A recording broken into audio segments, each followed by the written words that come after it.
요한복음 11장 45절로 57절 말씀 함께 봉독하시겠습니다. 마리아에게 와서 예수께서 하신 일을 본 많은 유대인이 그를 믿었으나 그 중에 어떤 자는 바리새인들에게 가서 예수께서 하신 일을 알리니라. 이에 대제사장들과 바리새인들이 공회를 모으고 이르되 이 사람이 많은 표적을 행하니 우리가 어떻게 하겠느냐.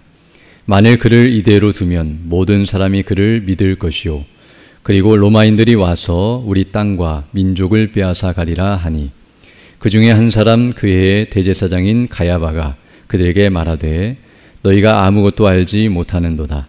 한 사람이 백성을 위하여 죽어서 온 민족이 망하지 않게 되는 것이 너희에게 유익한 줄을 생각하지 아니하는도다 하였으니 이 말은 스스로 함이 아니요 그 해의 대제사장이므로 예수께서 그 민족을 위하시고 또 그 민족만 위할 뿐 아니라 흩어진 하나님의 자녀를 모아 하나가 되게 하기 위하여 죽으실 것을 미리 말함이러라.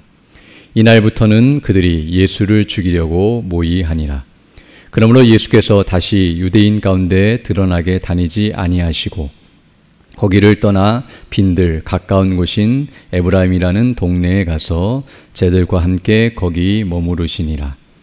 유대인의 유월절이 가까움에 많은 사람이 자기를 성결하게 하기 위하여 유월절 전에 시골에서 예루살렘으로 올라갔더니 그들이 예수를 찾으며 성전에 서서 서로 말하되 너희 생각에는 어떠하냐 그가 명절에 오지 아니하겠느냐 하니 이는 대제사장들과 바리새인들이 누구든지 예수 있는 곳을 알거든 신고하여 잡게 하라 명령하였음이러라. 아멘. 네, 오늘 우리가 읽은 이 본 말씀은 유대인들 곧 대제사장들과 바리새인들이 예수님을 죽이려 하고 있는 모습을 우리에게 증거해 주고 있습니다. 먼저 오늘 본문 45절로 46절을 보게 되면 이렇게 말씀하고 있는데요. 마리아에게 와서 예수께서 하신 일을 본 많은 유대인이 그를 믿었으나 그 중에 어떤 자는 바리새인들에게 가서 예수께서 하신 일을 알리니라 라고 말씀해 주고 있습니다. 오늘 여기 본문을 보게 되면 예수님께서 하신 일을 보고 어떤 이들은 믿었지만 어떤 이들은 믿지 아니하고 바리새인들에게 가서 신고하고 고발하는 일이 있었다는 것을 우리에게 말해주고 있습니다. 그래서 예수님께서 행하신 일은 우리가 앞에서 살펴본 것처럼 죽은 나사로, 죽은 지 나흘이나 되었던 그 나사로를 예수님께서 말씀으로 살려내시는 그 엄청난 일을 말씀하고 있습니다. 그 일을 보고서 어떤 이들은 믿고 정말 예수님을 온전히 의지하는 그런 믿음을 발휘하는 이들이 있는가 하면 어떤 이들은 믿지 아니하고 도리어 대적하는 대로 가고 있는 모습을 보여주고 있습니다.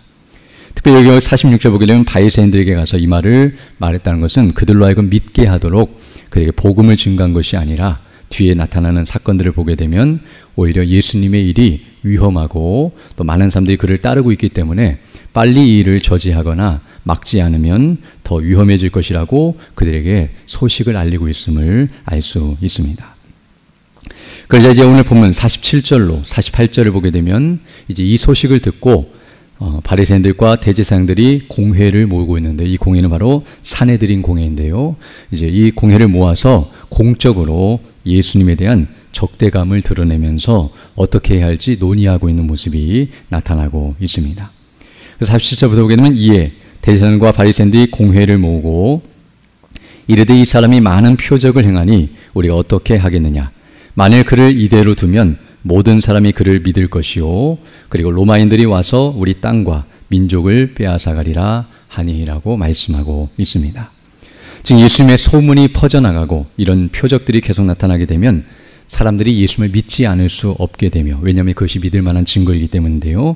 그렇게 되면 많은 사람들이 예수님을 믿게 되면 예수님을 메시아, 그리스도로 믿게 되는데요. 그렇게 되면 그 당시 유대인들은 메시아가 오시면 즉 그리스도가 오시면 자신들을 로마에서 독립시켜줄 그런 정치적인 메시아로 믿고 있었기 때문에 이와 같이 많은 사람들이 예수님을 따르고 믿게 되면 그로 인해서 폭동이 일어나고 그리고 반란이 일어나서 로마를 대적하려고 하는 일이 일어나게 되고 그러면 로마 사람들이 와서 자신들을 해하고 또 이 모든 것들을 다 무너뜨릴 것을 생각하면서 두려워 떨고 있는 모습이 나타나고 있습니다.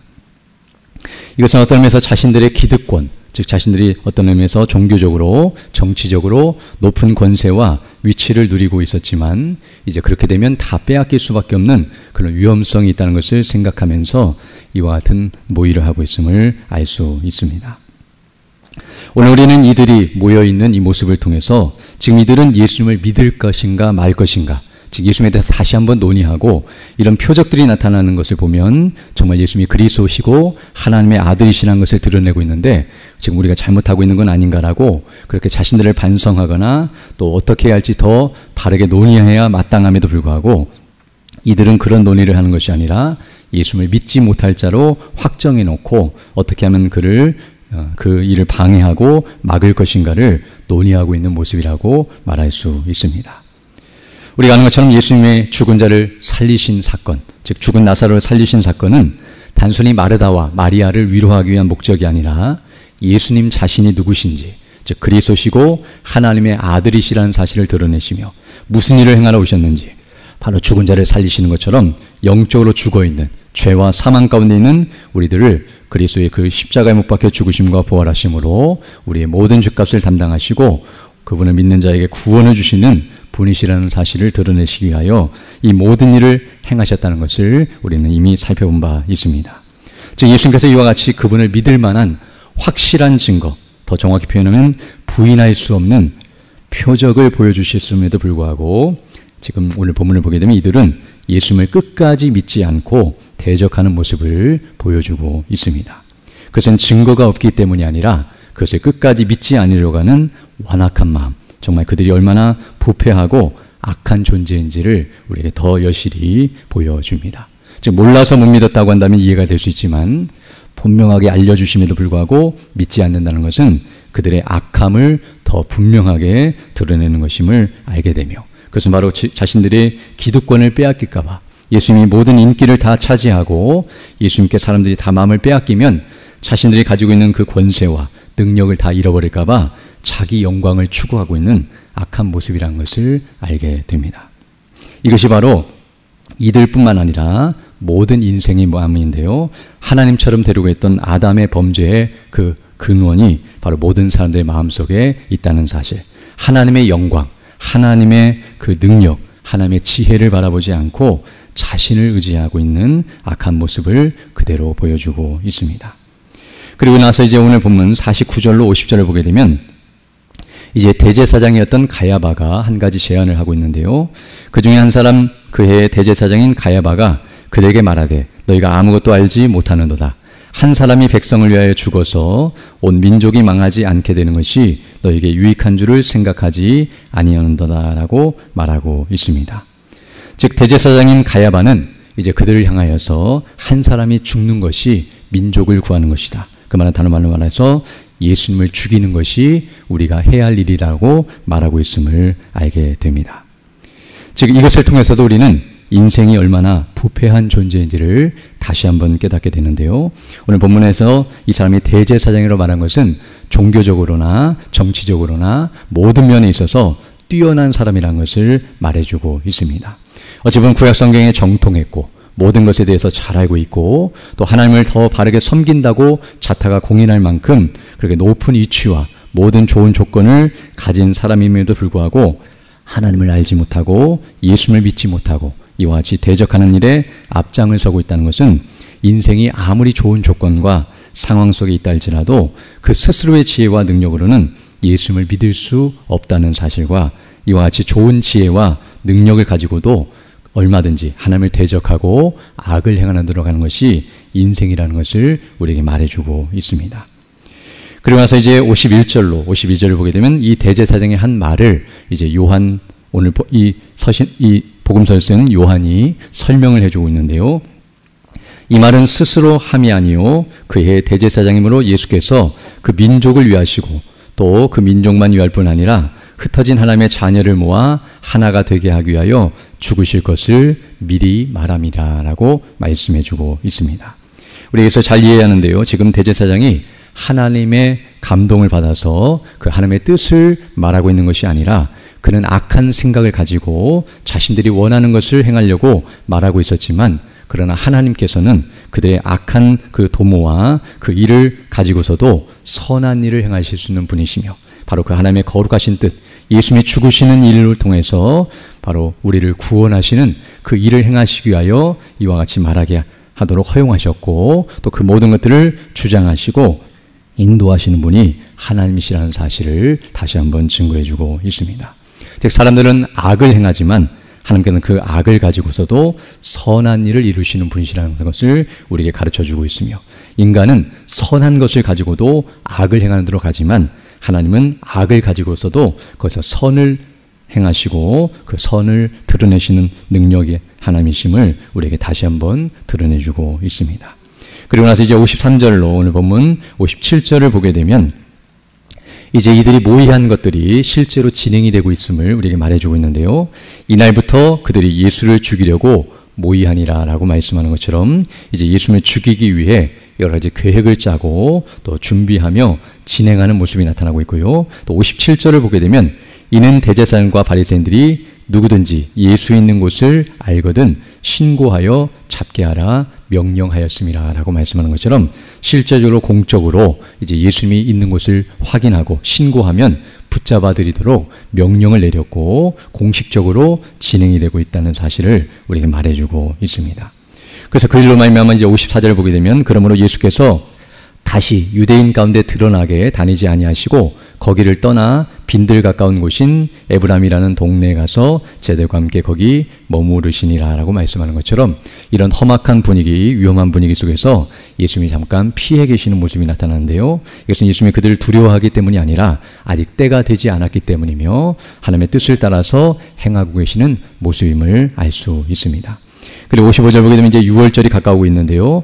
유대인의 유월절이 가까움에 많은 사람이 자기를 성결하게 하기 위하여 유월절 전에 시골에서 예루살렘을 올라갔더니 그들이 예수를 찾으며 성전에 서서 서로 말하되 너희 생각에는 어떠하냐? 그가 명절에 오지 아니하겠느냐 하니라고 말하고 있음을 보게 됩니다. 즉 유월절에 이제 사람들이 많이 모이면서 예수님에 대한 이야기를 나누고 있는데요. 어떤 사람은 예수님이 오지 않을 것이다. 어떤 사람은 예수님이 올 것이다 라고 생각하면서 예수님을 찾고 있는 모습이 나타나고 있습니다. 이처럼 오늘 본문을 보게 되면 어떤 의미에서는 사람들이 예수님을 찾고 있긴 하지만 그러나 서로 다른 목적을 가지고 찾고 있다는 것을 보게 되는데요. 어떤 이들은 예수님이 어디 있는가 찾아내서 신고하기 위하여 붙잡기 위하여 예수님을 찾고 있는 이들도 있는가 하면 예수님을 보고 싶어 하고 또 그분을 믿고 싶어 하고 또 그분을 믿고 의지하고 사모하면서 그분을 만나기를 찾고 갈망하는 이들이 있었다는 사실 또한 우리에게 증거해주고 있습니다. 이처럼 오늘 우리는 본문의 말씀을 통하여 동일하신 예수님 그리고 동일하게 예수님께서 행하신 일을 보고도 서로 다른 반응과 태도를 보이고 있는 사람들의 모습을 우리에게 보여주고 있습니다. 이것은 바로 예수님께서 행하신 일 또는 예수님에게 문제가 있기 때문이 아니라 그것을 받아들이는 사람들에게 문제가 있다는 사실을 알게 되는데요. 왜냐하면 우리가 마치 태양빛이 비칠 때, 햇빛이 비칠 때에 살아있는 꽃은 그 빛을 보고 그 빛을 받아들이면서 더 잘 자라고 향기를 더 내게 되지만 썩은 생선은 햇빛이 더 비치면 비칠수록 더 부패하고 더 악취를 내는 것과 같습니다. 똑같은 햇빛이 비치지만 어딘가에서는 그것이 그에게 유익하고 또 도움이 되지만 어떤 것에게는 그것이 더 무익하고 더 나쁜 데로 나아가도록 이끈다는 사실을 말해주고 있는데요. 바로 우리도 어떤 의미에서는 이와 같이 부패한 존재들이었고 썩은 냄새를 내는 영적으로 죽은 자들이었지만 바로 의의 태양이신 예수 그리스도로 말미암아 그 치료의 광선을 우리에게 발하셔서 우리가 거듭나게 하시고 구원받게 해주셔서 우리에게 생명을 주사 살아나게 하시고 바로 그 예수님이 누구신지를 알고 믿고 구원을 받아 이와 하나님을 영화롭게 하고 영광 돌리며 예배하는 자리까지 인도하셨다는 사실을 생각할 때 감사드리지 않을 수 없습니다. 그러므로 우리가 이 예수님의 생명의 빛을 더욱 받아서 우리 믿음이 더 온전히 자라고 그리스도의 향기를 더 온전히 드러내는 자들이 되어야 하는데요. 오늘 주일을 맞아요 예배 시간에 모일 때에 이런 역사가 일어나서 우리 가운데 아직 거듭나지 못한 영혼들이 있다면 구원을 받고 그 영광에 동참하며 또 더욱 믿음이 온전히 자라서 주의 이름과 그 영광을 위해 온전히 헌신하는 데로 나아가는 우리 모두 되기를 간절히 소망합니다. 함께 기도드리겠습니다. 걸어가시고 자비로우신 아버지 하나님, 감사를 드립니다. 지난 밤에도 우리에게 은혜를 더하여 주시고 이렇게 다시금 새날 새 아침을 시작하며 주의 말씀을 통하여 우리에게 베푸신 구원의 은혜와 영광이 무엇인지를 기억하고 우리의 약함과 부패함에도 불구하고 우리를 구원하여 주시고 이렇게 놀라우신 은혜와 영광 가운데 거하게 하신 하나님의 은혜를 생각할 때마다 감사를 드립니다. 오늘 주일을 맞이하여 모이는 모든 성도들의 마음속에 이 구원의 감격과 기쁨으로 충만케 하여 주시고 특별히 예배를 인도하시며 말씀을 증거하시는 우리 담임 목사님과 또 우리 난예배 시간에 말씀을 증거하시는 우리 올로 목사님에게 능력과 건강과 성령의 충만함과 은혜로 함께해 주셔서 진리의 말씀, 복음의 빛이 밝히 드러낼 수 있도록 은혜를 더하여 주시고 우리 모든 성도들이 그 말씀을 통하여 거듭나고 변화되며 믿음 안에 자라가게 하셔서 우리의 믿음의 뿌리를 그리스도 안에 내리게 하시고 또 그리스도 안에서 장성한 분량까지 충만한 데까지 자라가는 역사가 있게 하사 주님 맡기신 복음의 삶을 바르게 잘 감당하며 만약문날 주님을 기쁘게 맞이하고 주님이 약속하신 그 영생의 기쁨을 영원히 누리는 우리 모두 될 수 있도록 은총을 더하여 주옵소서. 연약한 죽는 주 백성들 일일이 기억해 주시고 치료해 주시고 회복해 주셔서 더 강건한 모습으로 주일에 힘쓰는 믿음의 사람들 다 될 수 있도록 은혜를 더하여 주옵소서. 또 이 시간 귀한 예물 드린 손길이 있사오니 이 예물을 기쁘게 받아주시고 주의 나라와 영광을 위해 하나님께 사용되는 복된 물질이 될 수 있도록 은혜를 더하여 주옵소서. 또 이 시간 기도할 때 주의 성령께서 함께하사 믿음으로 주의 뜻을 간구하게 하시며 또 오늘 하루도 주의 동행하며 또 주님이 주시는 안식과 기쁨을 누리는 복된 한 해 될 수 있도록 은총을 더하여 주옵소서. 우리 구주 예수님 이름으로 기도드립니다. 아멘. 하늘에 계신 우리 아버지, 아버지의 이름을 거룩하게 하시며 아버지의 나라가 오게 하시며 아버지의 뜻이 하늘에서와 같이 땅에서도 이루어지게 하소서. 오늘 우리에게 일용할 양식을 주시고 우리가 우리에게 잘못한 사람을 용서하여 준 것 같이 우리 죄를 용서하여 주시고 우리를 시험에 빠지지 않게 하시고 악에서 구하소서. 나라와 권능과 영광이 영원히 아버지의 것입니다. 아멘. 기도하시고 돌아가시기 바랍니다.